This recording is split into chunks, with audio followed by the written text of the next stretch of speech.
These stories will cause you to doubt the reliability of nurses in caring for those you love. Welcome to a very tragic story, where we recount tragic tales that will leave you in pain and grief. Our first story, Beverley Allitt, the Angel of Death. Who was Beverley Allitt? A devoted nurse, a trusted caregiver, or something far more sinister? Behind her gentle smile lurked a darkness no one could have imagined. Beverley Gale Allitt was born on October 4th, 1968, in Corby Glen, Lincolnshire. From an early age, there was something unsettling about her. She craved attention, often pretending to be ill and injured. Why did she do it? Was it a cry for help, or was it something far more twisted? As a teenager, she frequently sought medical attention for unexplained ailments, sometimes even harming herself. Psychologists later suggested that she suffered from Munchausen syndrome, a disorder where individuals fake or induce illnesses for attention. But was that all? Or was she already experimenting, preparing for something much darker? Despite her questionable medical history, Allitt managed to qualify as a state-enrolled nurse. She was eventually hired at the children's ward of Grantham and Kesteven Hospital, where her deadly spree would begin. Beverley Allitt's reign of terror lasted just 59 days, between February to April 1991. 13 children, 13 victims. Was it chance that they all fell ill under her care, or was it the calculated work of a predator hiding in plain sight? Her first known victim, Liam Taylor, was admitted to the hospital with a minor chest infection. His parents, reassured by Allitt's kindness, left their son in her care.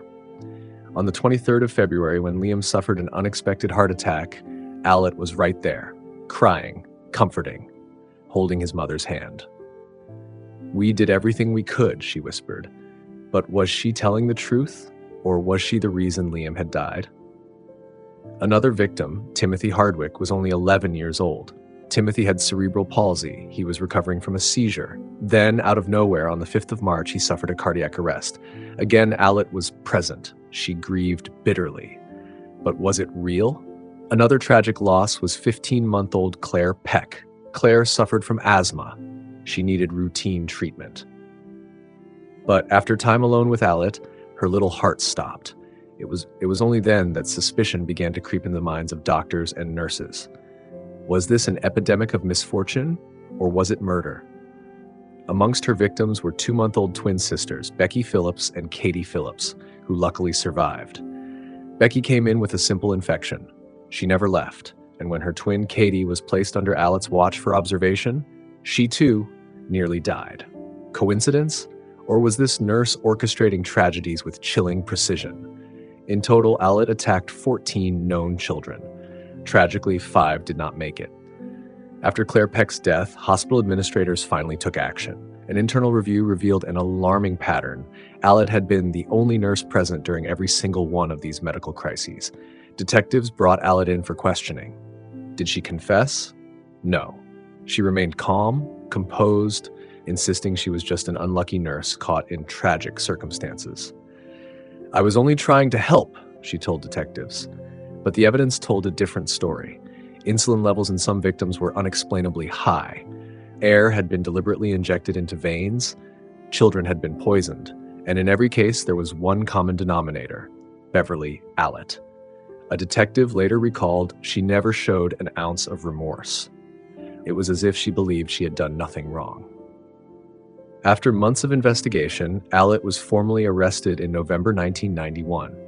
Allitt's trial took place in 1993 at Nottingham Crown Court.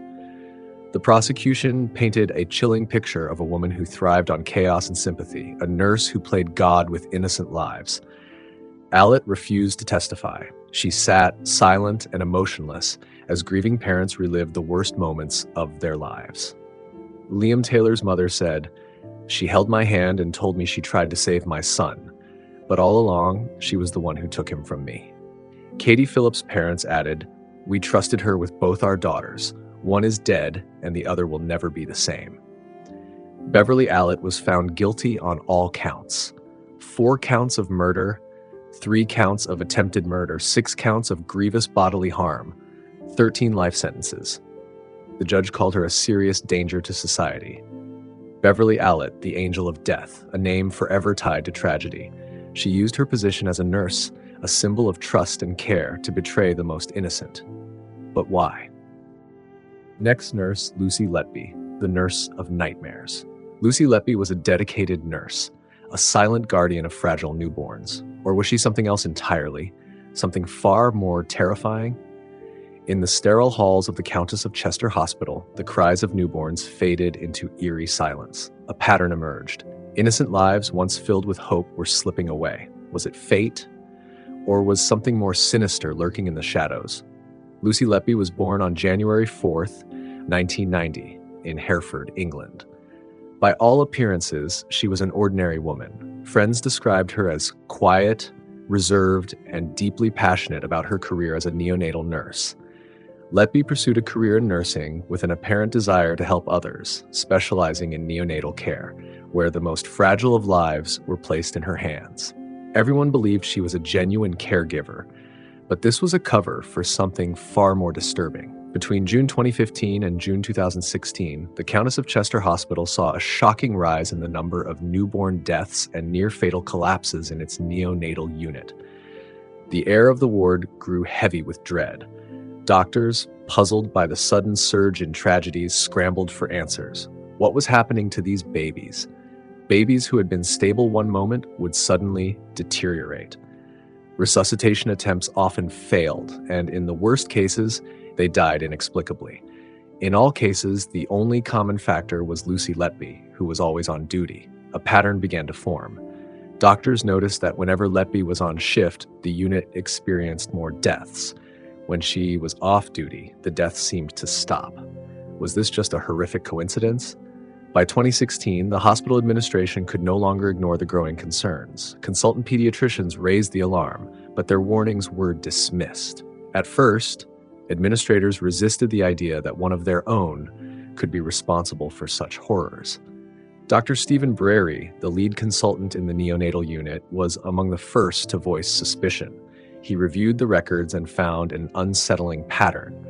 But when he confronted hospital management, he was met with hesitation and, at times, outright denial. Are we really suggesting that one of our nurses is harming babies? It's unthinkable, one senior administrator reportedly said. But the numbers didn't lie. In 2017, an independent investigation began. What it uncovered was horrifying. Autopsy reports and medical records revealed disturbing details. Letby's methods were calculated and difficult to detect. Injecting air into babies' bloodstreams, overfeeding with excessive milk or fluids, poisoning with insulin, tampering with breathing tubes. The chilling realization settled in. These were no accidents. They were deliberate acts. In July 2018, after years of quiet suspicion and growing evidence, police arrested Letby at her home. A search of her property revealed disturbing clues: handwritten notes, cryptic messages, and a diary containing unsettling entries. One note sent shivers down investigators' spines. Scrawled in her own handwriting, it read, "I am evil. I did this. I am an awful person." This was a confession, the words of a woman finally acknowledging the darkness within her. The trial of Lucy Letby began in October 2022 at Manchester Crown Court. The prosecution painted her as a calculated killer, using her trusted position to inflict suffering on defenseless newborns. Mother of one of the victims said, "I handed my baby to someone I thought would care for him. Instead, she took him from me." Father of another added, "We knew something was wrong, but we never imagined it was her." The courtroom was filled with raw emotion as parents relived their worst nightmares. Many broke down in tears. Some could not even bring themselves to look at the woman accused of stealing their children's lives. However, Letby denied all allegations, maintaining her innocence. She claimed she was a scapegoat for hospital failings. But the evidence was overwhelming. In August 2023, the verdict came. Guilty. 7 counts of murder, 7 counts of attempted murder. She was sentenced to life in prison without the possibility of parole. Even now, the question remains, what drove Lucy Letby to murder the most innocent of victims? Finally, Jane Toppan, the Nurse Reaper. Born Honora Kelly in 1854, Jane Toppan's life was steeped in misery from the beginning. Her mother died of tuberculosis, leaving her and her sisters at the mercy of their father, Peter Kelly, a man so mentally disturbed he was rumored to have stitched his own eyelids shut. Unable to care for his children, Peter abandoned them at the Boston Female Asylum, a cruel institution for orphans. Honora, just a child, was soon taken as an indentured servant by the Toppan family, who gave her a new name, Jane Toppan. But did the horrors of her childhood plant the seeds of something sinister, or was the darkness already inside her? In her early 20s, Jane trained as a nurse at Cambridge Hospital. She was charming, intelligent, and popular among her colleagues, but beneath her cheerful demeanor, something was terribly wrong. I have an odd desire to see death, to see how the light fades from the eyes. She once confided to a fellow nurse. This wasn't just a morbid curiosity, it was the early signs of a killer taking shape.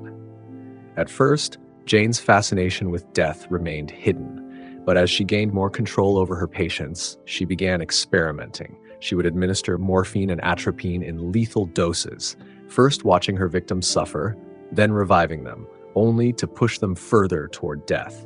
She found pleasure in being present during their final moments, studying their suffering with unnatural joy. The victims of her twisted experiments included elderly patients, considered easy targets, many died suddenly under her care, close acquaintances, friends she claimed to love only to poison them in secret, entire families, including the Davis family, whom she methodically murdered one by one. Each death was a game, a thrill, a chilling power trip. Unlike many killers, Jane didn't just target strangers. She murdered those closest to her, including her foster sister, Elizabeth Toppan. She laced her food with poison, sat by her bedside, and watched as she withered away. This is very grim. This is very tragic. This is a monster. Jane later admitted, "I held her close as she died. I felt a sense of delight. It was my greatest pleasure." She did not kill for money, not for revenge. She killed for the sheer joy of it. For years, Jane evaded suspicion. Her victims were mostly elderly or sickly, and their deaths were rarely questioned. But in 1901, she made a fatal mistake. She killed too many, too quickly. When Aldan Davis, a respected man, and his entire family died in rapid succession, the authorities grew suspicious. Autopsies revealed lethal doses of morphine and atropine. Jane, who was the nurse attending to them, was arrested. But when arrested, Jane did something few expected. She confessed, "I have killed at least 31 people, heard, but I wanted to kill more, so many more." Even worse, she reveled in it. She described her murders with joy, telling investigators she had one ultimate goal, to have killed more helpless people than any man or woman who ever lived. By 1902, Jane was deemed criminally insane and sent to the Taunton Insane Hospital instead of prison. But was she truly insane? Or was this simply the work of a calculating predator who understood that an asylum might be a better fate than a death sentence? Jane Toppan left behind a chilling legacy. She killed for pleasure. Even in the asylum, she remained eerily cheerful, reportedly saying, "I am sorry for nothing. If I could, I would kill again." Was Jane a victim of her past, or was she simply born a monster? So that's all for today, my friend. What thrilled you most about these stories? What encounters have you had with nurses? Share your experience in the comments below. Lastly, a big shout out to all the amazing nurses who have truly cared and kept us safe. Thank you for watching a very tragic story. Don't forget to like and subscribe. See you in our next story.